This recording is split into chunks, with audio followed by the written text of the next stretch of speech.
I started off in actually teen mags. It was a teen girls magazine that I started on doing real life stuff, and then into women's mags.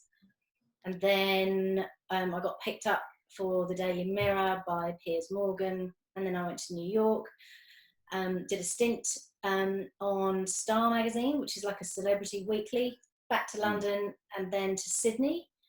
And then, so I was editor of NW magazine, and I did that for 5 years, about 5, 6 years. And I was really at the top of my game. So I won an award, and I really felt like I'd taken that brand as far as I could. Got out of there, moved to the Gold Coast, went freelance, and for the first time ever, I guess, at that point, so this is now 6 years ago, really started, I had never had an interest in politics before then. So it was the first time when I wrote from the heart, because I wasn't a big brand anymore. I could actually work out what I believed in, and what I certainly didn't believe in, and who was a complete clown out there, and got stuck into that. So before I even made the move into the Daily Telegraph, I wrote a couple of pieces for the Daily Mail Australia. Like I did a piece about Chris Gayle when that was all kicking off, you'll remember, and then I did a piece about Eddie Maguire again. Yeah, don't blush.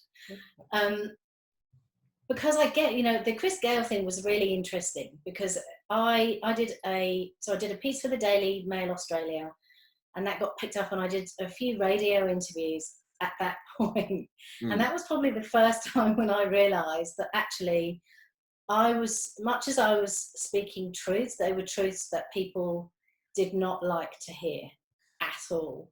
I thought Chris Gayle was totally above board. I didn't see anything wrong with him asking the reporter and saying "Don't blush." I thought it was quite nice.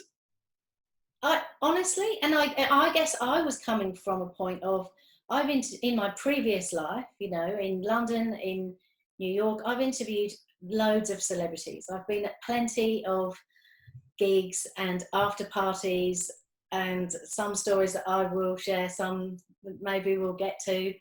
There are all sorts of shenanigans. And so for him to, what I thought was just slip in a compliment, I thought the world literally went screeching mad over something that I'd heard a million times. And I remember I was doing an interview with radio in England, BBC Radio, and they were saying, do you really think that a woman should have to put up with this at work? And I just felt like it was talking a completely different language. It was not at all my experience of being a working journalist. I'd been a journalist for 10, 15 years. I've been hit on by plenty of people. It's completely up to you whether you go down that path and how you react. And she made, do you remember, like she literally like turned the mic, and she was visibly, I think, pissed off. Let's be honest. She was visibly furious, and I just didn't understand it. Because if I'd have been in that situation, I would have handled that whole thing very differently. Well, you can tell me whether I'm wrong about this, but I've got a gut feeling that if that was the standard of how you asked a girl out or give a girl a compliment, of being like direct, a bit playful, whether she's at work or not at work, I think women on the whole would be a lot happier than the other treatment they get of how they get asked out. I think if that was the standard, that's a pretty good platform to work off for girls and boys. Yeah, and isn't it, that's how lots of people meet. Like you don't know. He probably didn't know that she was engaged, or whatever she was. That's not part of it. I don't know. It just baffles me that any woman could be insulted by being paid a compliment. I think he said something about her eyes, or how much he'd been looking forward to interviewing her. Like that's. Right. I just thought it's nice. I thought it was nice, and plus he's hot. So like, just take a compliment. He's a good-looking rooster, Chris Gayle. He is. So then you moved into political journalism. Well, I started writing for the Daily Telegraph, and so you do also some lifestyle commentary as well. Yes. So at that point, I was really finding my feet, working out what on earth I believed in, Yeah. and what I didn't. And I've got a brother who I adore, and we grew up with a single mum, and there was never any playing one child over another. It was we were both completely equal.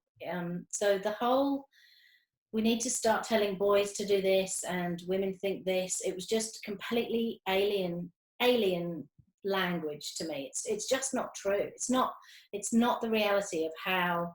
And I was ticking all the boxes of what an actual. So we're kind of coming into the feminist territory now. Mm. So like I would tick all the boxes of what makes a strong woman. My mum left school when she was 14. She worked in a factory. We had nothing. Mm. And I worked my ass off. I worked for everything that I got. I got myself a really good career. I made huge international moves. I got rock solid promotions. I stood on my own 2 feet. And I got dicked over by a few blokes along the way. But that doesn't mean that I suddenly then start making sweeping statements about all men. It really, you can tell because I'm getting cross about it. You can tell how much it winds me up. But I wrote a couple of pieces about what I would say is true equality, and the more I kind of went down that rabbit hole, that fierce left activist pack who really do own the media in this country.